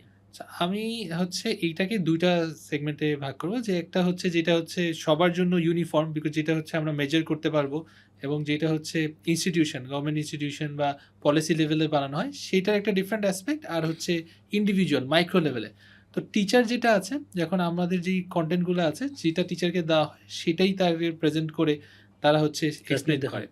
তো এআই যেটা আছে, এআই যেমন স্টুডেন্টদের জন্য অ্যাসিস্ট্যান্ট হিসেবে কাজ করতে পারবে, এটা কিন্তু টিচারদের জন্য অ্যাসিস্ট্যান্ট হিসেবে কাজ করতে পারবে। তারা ক্লাসের জন্য যে মেটেরিয়ালসগুলো বানাবে, সেটাও কিন্তু সে এআই দিয়ে জেনারেট করতে পারবে, আরও বেশি ফ্লুয়েন্টলি বানাতে পারবে। এখন মিড জার্নি থেকে শুরু করে আরও যেই সব টেকনোলজি বা মানে যেসব প্ল্যাটফর্মসগুলো আছে, সেখান দিয়ে কমান্ডের থ্রুতেই সে আসলে তার জন্য কাস্টমাইজ কন্টেন্ট ক্লাসের জন্য, সে ক্লাসকে বুঝে ওই কন্টেন্ট কিন্তু বানিয়ে সে প্রেজেন্ট করতে পারবে। And I think it will just take মানে ফিউ ইয়ার্স, বা তার কিছু টিপস অ্যান্ড কিছু টাইম ইনভলভমেন্টই সে বানায় ফেলতে পারছে, আর জিনিসটা এতটাই ইজি হয়ে যাবে। বাট আমি যদি একটু ম্যাক্রো লেভেল চিন্তা করি, যে আসলে যেই আমাদের হচ্ছে তো বাচ্চাদেরকে শুধু মানে আমরা যে কন্টেন্ট দিচ্ছি না, সে তাদেরকে হচ্ছে ইভ্যালুয়েট করারও একটা অ্যাসপেক্ট আছে, যে আমরা তাদেরকে ইভ্যালুয়েট কেমনে করছি। এটা প্রত্যেকটা কান্ট্রি, প্রত্যেকটা এডুকেশন সেক্টর কিন্তু ডিফারেন্টলি ইভ্যালুয়েট করে, এবং ইভ্যালুয়েট করে তারা বিভিন্ন ক্লাস্টার তৈরি করে। যেমন আমরা ক্লাস 12 পাস করার পর আমাদের কিছু ইভ্যালুয়েশন ক্রাইটেরিয়া আছে মেডিকেলদের জন্য, ইভ্যালুয়েশন ক্রাইটেরিয়া আছে কিছু ইঞ্জিনিয়ারিংয়ের জন্য। তো প্রত্যেকটা যেহেতু ইভ্যালুয়েশন ক্রাইটেরিয়া প্রত্যেকটা কান্ট্রি সেট করে, তাদের সোশিও ইকোনমিক কনটেক্সট দেখেই এটা করে। তো তখন যখন ওই ম্যাক্রো ইকোনমিক পলিসি সে দিবে, তখন তার একটা অনেক চিন্তাভাবনা আছে, বিকজ এটা কিন্তু আর পার্সোনালাইজ থাকছে না, এটা একটা ইউনিফর্ম মেজারমেন্ট একটা ক্রাইটেরিয়া তার ক্রিয়েট করছে। সো ওইখানে টাকা ওখানে তার স্পেন্ড করে লার্জ লেভেল মানে ফ্রেমওয়ার্ক ক্রিয়েট করে সব স্টেক হোল্ডারের ব্যাপারে জেনে বুঝে, এবং এই সে দেশটাকে কোথায় নিয়ে যেতে চাচ্ছে এটার উপরে ডিপেন্ড করে। রাইট। কারণ সে যদি একটা চিন্তা করে যে না আমি হচ্ছে একটা export oriented IT take export oriented ইয়ে বানাবো, তো সে কিছু এলিমেন্টস অ্যাড করবে ইয়েতে, বা আমি ভালো মানুষ বানাবো, বা আমি কিছু কিছু জিনিস আমাদের বাচ্চাদেরকে আমি শিখাবো। প্রত্যেক কান্ট্রিরই তো একটা ডিফারেন্ট ইথোস থাকে, সো ওই জিনিসগুলো আসবে। বাট ম্যাক্রো লেভেলে আমার কাছে আরেকটা জিনিস মানে পজিটিভলি মনে হয়, কারণ আমি খুবই মানে টেকনোলজি ফ্রেন্ডলি একজন মানুষ শুরু থেকেই। আমার কাছে মনে হয় যে গ্রোথের অন্যতম একটা টুলস হতে পারে টেকনোলজি, যে কোনো মানে প্রফেশনে। সো এডুকেশনের যেই জায়গাটা নিয়ে আপনি কাজ করছেন, আমার সবসময় মনে হতো যে হয়তোবা খুবই স্কিল ডেভেলপমেন্টে, বিশেষ করে যেটা আপনি মাত্রই বললেন যে মেডিকেল সেক্টরে সার্জারি হোক বা হচ্ছে মেডিকেল যারা হচ্ছে ইয়ে নিয়ে কাজ করে, কেমিস্ট্রি ল্যাবে কাজ করে, হ্যাঁ, কিংবা হয়তোবা যদি আমি অ্যারোনটিক্স নিয়ে চিন্তা করি, বা যারা আসলে ডুবুরি হইতে চায়, এইগুলার আসলে যে এক্সপিরিয়েন্সগুলো, এগুলো তো একটু খুবই টাফ এবং খুব মানে লাইফ রিস্ক সহ আছে অনেক ক্ষেত্রে। তো এই এক্সপিরিয়েন্সগুলোকে আসলে যদি আমরা ভিআরে কনভার্ট করি, বা হচ্ছে এগুলোতে যদি আমরা একটু আরও অনেক মানে কন্টেন্ট আছে, লাইক হলোগ্রাফিক বিষয় আছে, কখনো হয়তো বা এআইয়ের বিষয়গুলোতে আসতেছি, তো মিক্সড মেথডে যদি যাওয়া যায় এডুকেশনের, আমি প্রাইমারি সেকেন্ডারি লেভেলটাকে যদি একটু মানে প্রায়োরিটিটা এখন যে লেভেলে আছে, গভর্নমেন্টের তো প্রায়োরিটির ব্যাপার থাকে সবসময়, এটাকে হয়তো ওইভাবে এখনও ফোকাস আনছে না। কিন্তু হায়ার এডুকেশনের কথা যদি বলি, স্পেসিফিক সেক্টর স্পেসিফিক, যেমন আপনি আরএমজি সেক্টর বলেন, বা যেটা মেডিকেলের কথাবার্তা বললাম, এগুলোতে কিন্তু চাহিদাটা আছে, ইন্টারন্যাশনালি আছে।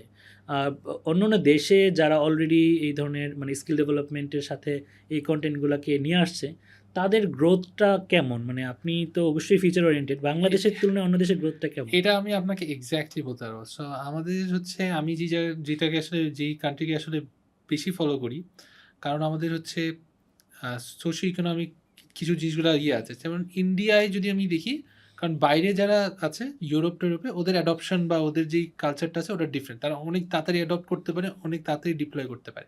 সো ইন্ডিয়ায় কিন্তু যেই মেডিকেলে আছে, ওখানে কিছু কোম্পানি আছে যারা মেডিকেল সেক্টরে এরকম ভিআরে তাদের সার্জারি ট্রেনিং থেকে শুরু করে ওই জিনিসগুলো তারা ডিপ্লয় করেছে, এবং তারা কিন্তু খুবই এফিশিয়েন্টলি আসলে ডিপ্লয় করে জিনিসটাকে আসলে এডুকেশন সিস্টেমের সাথে ইনক্লুড করে দিতে পেরেছে। সো ওইখানে একটা ভালো কেস স্টাডি আছে, যেটা হচ্ছে যে না ইট ওয়ার্কস, বিকজ একটা জিনিস আছে যে এটা তো একদমই নতুন, সো কারো তো আসলে বারটা সেট করতে হবে যে আসলে ইট ওয়ার্কস অর নট, বা এটাকে আসলে ইউজফুলনেস দিচ্ছে কিনা। সো ইন্ডিয়ায় যদি আমরা দেখি, তো ওইখানে আসলে কিছু কিছু জায়গায় আসলে সেট করা আছে। আমরা যদি ইউএসএও দেখি, ইউএসএতেও এইগুলো ইউটিলাইজ করা আছে। এখন বাংলাদেশেও আমি হোপ করি যে, বাট এটা একটু বাংলাদেশে অ্যাডপ্ট করতে আরেকটু টাইম লাগবে। এখানে চ্যালেঞ্জটা কি? মানে শুধু কি এক্সপেন্ডিচার, নাকি কালচার, নাকি আপনার মনে হয় যে আমরা একটু শেকি ফর দ্য মানে যেগুলো হচ্ছে খুব রিসেন্ট টেকনোলজি, এগুলাতে আমরা সবসময় কি একটু পিছিয়ে অ্যাডপ্ট করছি, নাকি what is the challenge you think যে আসলে হচ্ছে না কেন? আমি বলবো যে ফাইন্যান্সিয়াল ফ্যাক্টরটা বড় না, বিকজ হচ্ছে যারা প্রাইভেট ইনস্টিটিউশনস আছে তাদের মানে আমি লোকাল এনাফ ক্যাপাসিটি আছে, বিকজ তাদের আসলে ওই মার্জিনসগুলো ওই লেভেলেই তারা আসলে চার্জ করে, আর তারা ইন্টারন্যাশনাল স্ট্যান্ডার্ড দেয় বলেই মেবি চার্জ করতে পারে, বা একটা ভালো ক্যাপাসিটি থাকে, এবং তারা আসলে এইটা এক্সিকিউট করার মতো ক্যাপাবিলিটি রাখে। আমি সেম বলবো স্কুলসের জন্য, মেডিকেল কলেজেসগুলোর জন্য তাদের কিন্তু ওই ইয়েটা আছে মানে আছে। তো ফার্স্ট অফ অল আমাদের যেই মেডিকেল ইয়েগুলো আছে, তারা একটু মানে যারা একটু বয়সে বড় বা বয়সে, তারাই কিন্তু রান করছে। যদিও সেকেন্ড জেনারেশন আস্তে আস্তে ওগুলো পিক আপ করছে, বিকজ এই ডেভেলপমেন্টসগুলো তো আসলে ফার্স্ট জেনারেশন যারা করছে তারা মোস্টলি 50 to 70-র মধ্যেই, বাট সেকেন্ড জেনারেশনে অ্যাড করছে। সো নতুন জেনারেশন যেহেতু আসছে, আমরা একটু পজিটিভ দেখতে পারি যে তারা অ্যাডপ্ট করবে। থার্ড হচ্ছে যে ডিসিশন মেকিংটা যদিও হচ্ছে টপ টিয়ার করে, এরকম একটা টেকনোলজিক্যাল ইনকর্পোরেশনের জন্য মাল্টি লেয়ার অ্যাকসেপ্টেন্স দরকার। আর মাল্টি লেয়ার অ্যাকসেপ্টেন্স যদি আপনি বলেন, সেটা হচ্ছে যে আমার যে টিচার্সরা আছে তাদের অ্যাকসেপ্টেবিলিটি দরকার, তাদের ট্রেনিং দরকার। কিন্তু টিচারের কাছে কন্টেন্ট যাওয়ার আগে তো আসলে টিচারদের যারা পলিসি লেভেলে যারা কাজ করে তাদেরও অ্যাকসেপ্টেন্সটা দরকার। তাদের অ্যাকসেপ্টেন্সটা অনেক ক্ষেত্রেই পাওয়া যায়, কারণ তাদের হচ্ছে কমার্শিয়াল একটা ইয়ে থাকে যে এটা এই যেই সলিউশনটা আছে এইটা আমার ইনস্টিটিউটকে অন্য ইনস্টিটিউশনের থেকে ডিফারেন্সিয়েট করবে। যে আমি এটা অফার করতেছি, অন্য ইনস্টিটিউট করছে না, আমি বেটার সেল করতে পারবো, আমার মার্কেটিং টুল। অ্যাকসেপ্টেন্সের ক্ষেত্রে আমার একটা স্টোরি মনে পড়লো, মানে এটা আসলে খুবই প্রমিনেন্ট স্টোরি, ইন্ডিয়ানই একটা স্টোরি। সুগাতা মিত্র নামে একজন মানে রিসার্চার ছিলেন, উনি ইন্ডিয়ার একটা বস্তিতে একটা জাস্ট কম্পিউটার, যেখানে আসলে লিটারেট বা শিক্ষিত মানুষ খুব বেশি নাই, বস্তিতে একটা দেয়ালের মধ্যে একটা কম্পিউটার সেট করে দিয়ে চলে গেছেন দেখার জন্য, এবং ওখানে কিছু সায়েন্স কন্টেন্ট উনি আসলে রেখেছিলেন আর কি কম্পিউটারের ভিতরে। এবং এই কম্পিউটারটা কীভাবে চালাতে হয় কি জানেন, বস্তির ছেলেমেয়েদের সাধারণত ওই টেকনোলজির অ্যাডপশনটা ছিলই না, তারা চিনতই না। তো এইটা অনেকটা এক্সপেরিমেন্ট করেছেন, খুবই খুবই ফানি একটা এক্সপেরিমেন্ট, বাট এটার যে রিপোর্টটা খুবই অ্যাস্টনিশিং। লাইক যে ওইখানকার মানে বস্তির যারা একদমই কখনো টেকনোলজি ধারে কাছে যায়নি, ওই বাচ্চারা কিন্তু প্রথমে তারা মাউসটা ধরা শুরু করলো, তারপরে তারা কন্টেন্টের পর্যন্ত গিয়ে এবং ফিজিক্স কেমিস্ট্রির দারুণ দারুণ কন্টেন্ট দেখে এবং তারা মোটামুটি এক্সপার্ট হয়ে গেলো খুব অল্প দিনের মধ্যে। তার মানে যদি আপনি অ্যাক্সেসটা ক্রিয়েট করে দেন এবং তাদেরকে অ্যালাউ করেন, এটা হুইচ লেভেল ইট ইস, এটা হোক স্টুডেন্ট লেভেল, হোক টিচার লেভেল, হোক এটা রুরাল স্কুল বা হচ্ছে একদমই ডিসঅ্যাডভান্টেজ এরিয়া, কিন্তু আপনি যদি টেকনোলজিটাকে রেখে দেন, অ্যাটলিস্ট ফিজিবিলিটি মানে দেন যে এটা এক্সপিরিয়েন্স করো, যেটা আপনার শুরু থেকে হয়েছে, তাহলে হিউম্যান নেচার কিন্তু এটাকে অ্যাডপ্ট করে নেয়। আমরা কিন্তু ওইটাকে মানে মানে খুব দ্রুতই, বরং ট্রেনিংয়ের থেকেও বেশি কাজ করে যে তাকে যদি এক্সপিরিয়েন্স করতে দেওয়া হয়, তুমি এটা করো। রাইট। তো আমার মনে হয় যে এই অ্যাকসেপ্টেন্সের জন্য অ্যাটলিস্ট কিছু মানে এক্সাম্পল যদি আমরা বিভিন্ন জায়গায়, আমাদের 64টা জেলা যদি অ্যাটলিস্ট 64 স্কুলেও আমরা এক্সপেরিমেন্ট করতে পারি, যে দেখি তারা কত সহজভাবে এটা নিতে পারে এবং তাদেরকে অ্যালাউ করা হয় যে যেভাবে পারো সেভাবে তোমরা এটাকে ইউজ করো। আই থিঙ্ক যে এখানে একটা অপরচুনিটি আছে আমাদের জন্য ইমার্সিভ লার্নিং এ। ইমার্সিভ লার্নিং এ অবভিয়াসলি আছে, অ্যান্ড ওর জন্যই আসলে 8 বছরের মতো and yeah, we are still in the business, we are working hard. আমাদের এক্সপেকটেশন মানে আমাদের এডুকেশন প্রোডাক্ট থেকে এক্সপেকটেশন একটাই, যে ইভেন যদি একটা বাচ্চাও যদি ভিআর দেখে এসে শিখে, মানে খুব বেশি তো মানে 8 বছর অনেক, আমরা তো মানে যখন ইউনিভার্সিটিতে বেরোই মানে অপরচুনিটিস, ডাইনামিক্স সব কিছু চেঞ্জ হয়, বাট একটা পারপাসই লেগে থাকার জন্য, বা আসলে অপরচুনিটিস তো ওয়ার্ল্ডের শেষ নাই, সব কিছুই পারসিউ করা যায় আপনার যদি ট্যালেন্ট থাকে, থাকে।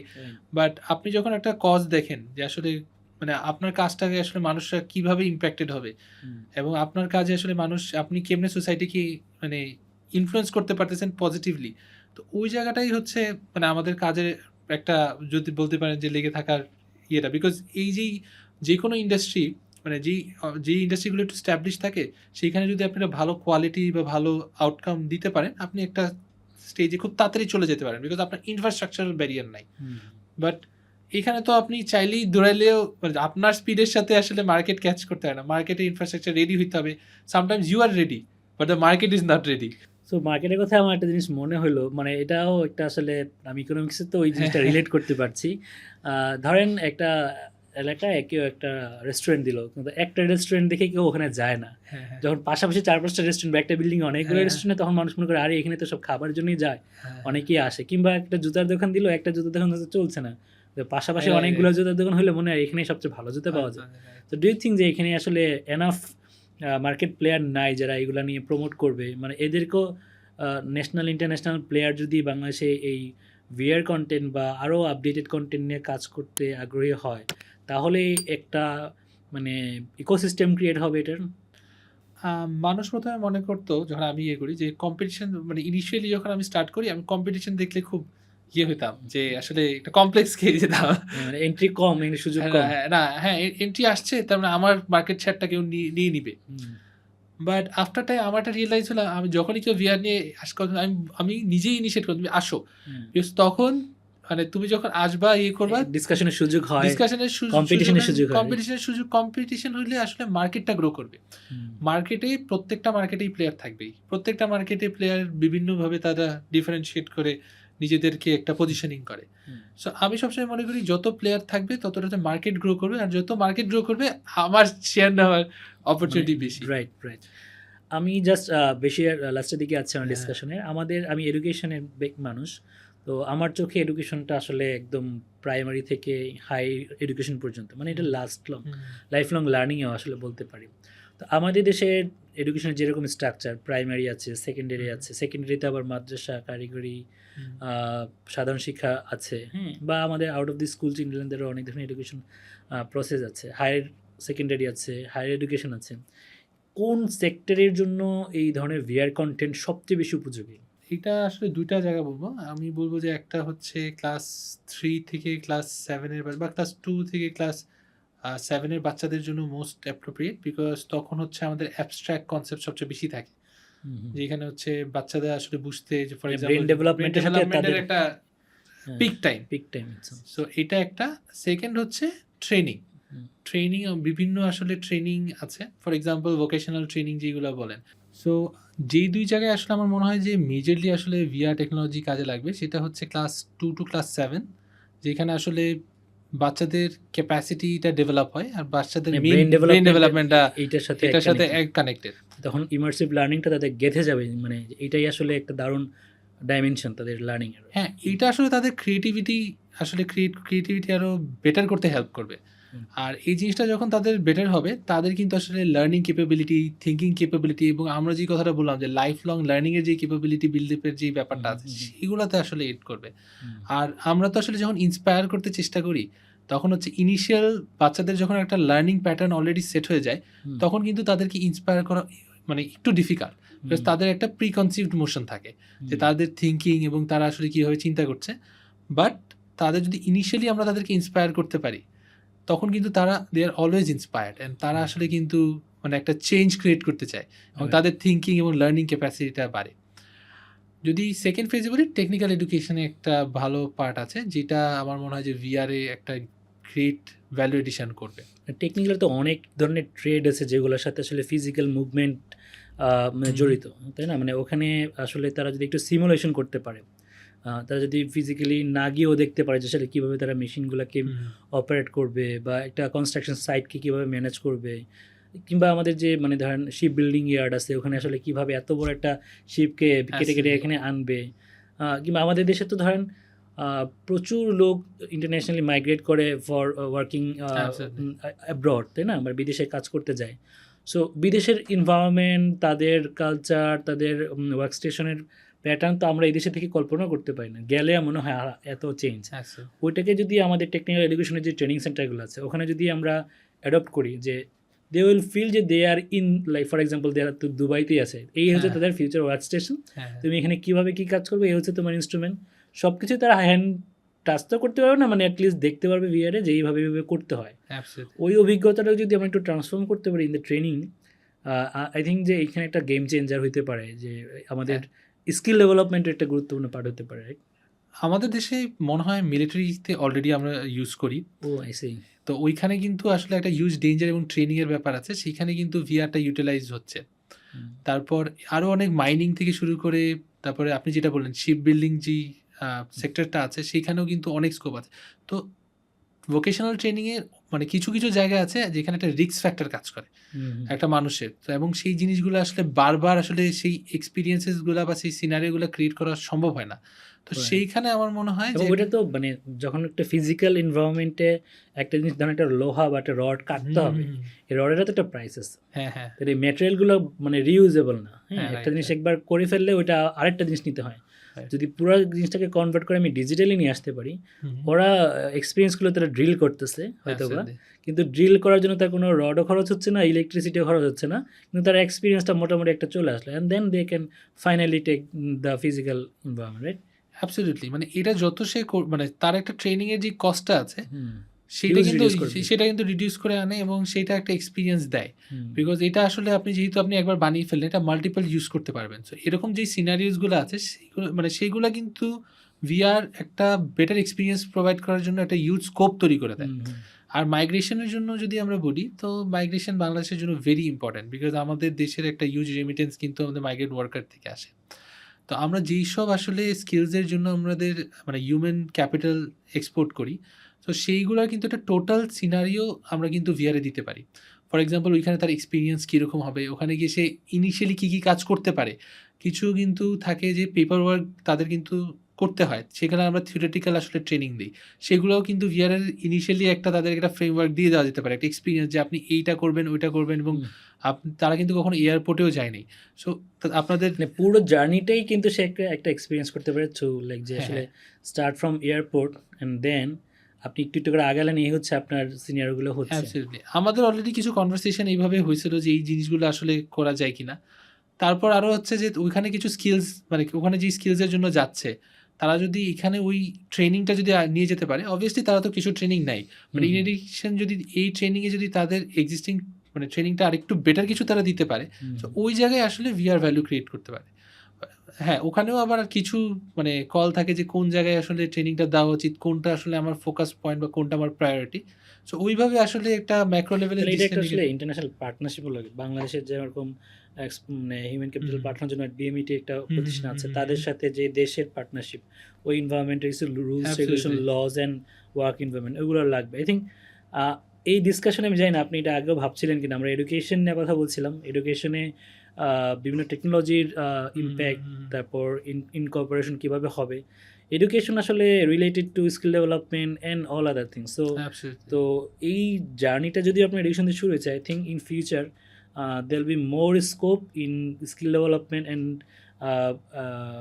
যেগুলো নিয়ে আমরা আলাপ করলাম, ইন ডিফিকাল্ট ট্রেড, ওগুলো তো আসলে ভিআর আসলে একটা বড় মানে চাহিদা তৈরি হবে আর কি। অ্যাবসলিউটলি। ভিআর বলেন, ইমার্সিভ যে টেকনোলজিগুলো আছে, নতুন টেকনোলজিগুলো আছে, সেগুলো আমাদের ইনকর্পোরেট করতেই হবে। যদি আমাদের মানে এআই এর মতোই আমাদের সবার মতোই আমাদের অবস্থা, যদি আমাদের সার্ভাইভ করতে হয়, আমাদের আসলে মানে টেকনোলজিটাকেও মানে বিভিন্ন সেক্টরসে ইনভলভ করতে হবে, এবং যেই টেকনোলজিটা আছে নেক্সট টেকনোলজির ব্যাপারে ওইটাও চিন্তা করতে হবে যে নেক্সট কোন জিনিসটা আছে যেটা মানুষের লাইফকে ইজি করতে পারে। অর এলস বড় থেকে বড় কোম্পানিরা কিন্তু এখন মানে দে আর ফেসিং হিউজ চ্যালেঞ্জ। যদি আপনি বলেন গ্রামারলি বলেন, তারা হচ্ছে মানে দে আর হিউজ। তারপর একটা টিউটরিং প্ল্যাটফর্ম আছে চেক, তারা চ্যাট জিপিটি আসার পর কিন্তু অনেকটা মানে ইরিলেভেন্টই হয়ে গেছে। সো অ্যাজ আ প্রাইভেট সেক্টর ইনস্টিটিউশন আমাদের আসলে ভিআরটাকে অবভিয়াসলি এটাকে ইভলিউশনের থ্রুতে যাচ্ছে। টেকনোলজি যেই পজিটিভ ওয়েতে আগাচ্ছে বা নিউ টেকনোলজি আছে, সেগুলোকে আমাদের আনতে হবে। বিকজ আমাদের যদি আমি এডুকেশন সেক্টরটাকেই বলি, যে এই এডুকেশন সেক্টরের যদি আমাদের কোয়ালিটি এবং এক্সপিরিয়েন্সটা ইমপ্রুভ করতে হয় and prepare the next generation, আমাদের ফার্স্ট অফ অল যে টেকনোলজিগুলো আমাদের কাছে আছে সেগুলোকে কাজে লাগাতে হবে, এবং কন্টিনিউয়াসলি নতুন টেকনোলজি, নতুন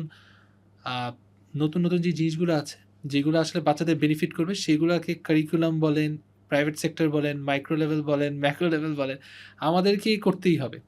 বিকজ অবভিয়াসলি প্রাইভেট মানে আমরা মানে অর্গানাইজেশন হিসেবে বড় হওয়ার জন্য, একটা হচ্ছে সোশ্যাল ইম্প্যাক্ট করার জন্য। বিকজ এটা যদি না হয়, আমাদের নেশনটা কিন্তু সাফার করবে।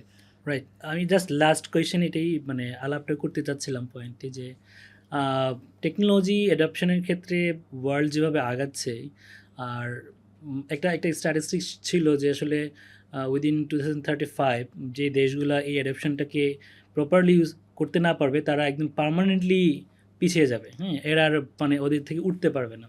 এই ক্ষেত্রে আসলে মানে আমাদের রিস্কগুলা কি কি হতে পারে, মানে how do you like realise যে আসলে আমরা যেই পেসে আগাচ্ছি, এই পেসটাকে আসলে কতক্ষণ অ্যাক্সিলারেট করতে হবে, আদারওয়াইজ আমরা আসলে পার্মানেন্টলি হয়তো বা অন্য দেশগুলো থেকে পিছিয়ে যাবো আর কি। এই ক্ষেত্রে আসলে what do you think? I think প্রত্যেক দেশে আসলে এই রিস্কটাই আছে, যে আসলে এআই যে রেভলিউশনটা আসছে আর চেঞ্জটা যে এত ফ্রিকুয়েন্ট হচ্ছে। সো আমার একজন মেন্টর আছে, সে আগে বলে যে আগে একটা কোম্পানির সিইও হতে 55 ইয়ার্সে আমরা দেখতে পারতাম, মানে 60 ইয়ার্সের গিয়ে তারা সিইও হইতো। এখন যদি আপনি দেখেন যে 40-র মধ্যে হচ্ছে, মানে 35-40-র মধ্যেও মানুষ সিইও হচ্ছে, আর ইয়াংদেরকে কিন্তু বেশি অপরচুনিটি দেওয়া হচ্ছে। সো এটা আপনি একটা কোয়েশ্চেন করতে পারেন যে কেন এই জিনিসটা।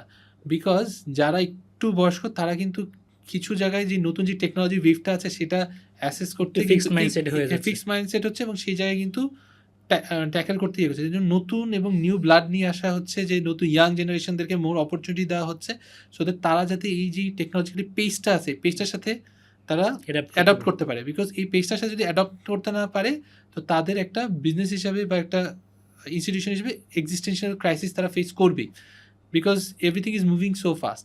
সো সেম এটা যতটুকু ম্যাক্রো লেভেলে কান্ট্রির জন্য যতটুকু অ্যাপ্লিকেবল, এটা হচ্ছে মাইক্রো লেভেলে ইনস্টিটিউশনাল এবং ইন্ডিভিজুয়াল হিসেবেও সেম। আমি যদি এখন মনে করি যে আমি যা স্কিল আমি আমার আন্ডার গ্র্যাজুয়েশন বা আমার মাস্টার্স হয়ে গেছে, এখন যা আমি স্কিল দিয়ে করছি ইটস এনাফ, আমি আমার সারা লাইফ এটা দিয়ে আসলে এটাকে মনিটাইজ করে ইটস নট পসিবল এনিমোর। আমাদের হচ্ছে কন্টিনিউয়াস লার্নিং এর থ্রুতে এই জিনিসটা আমাদেরকে ডেভেলপ করে যেতে হবে, আমাদের স্কিলস থেকে শুরু করে এভরিথিং।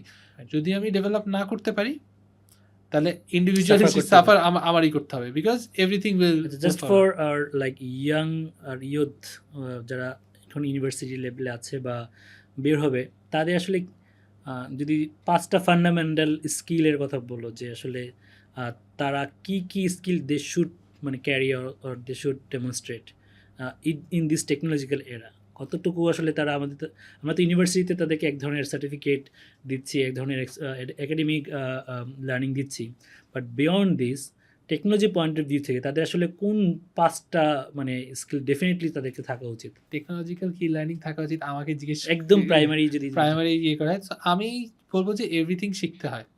আমি যদি ভাইয়া বলে থাকি আপনাকে যে আমি নিজে ইকোনমিক্স স্টুডেন্ট ছিলাম, মানে আমি যখন ফার্স্ট বেটা ভার্সন বা ইয়ে মানে লঞ্চ করি তখন আমি নিজে শিখি, নিজে আসলে শিখে লঞ্চ করি, মেবি আপনাকে আমি শেয়ার করেছিলাম।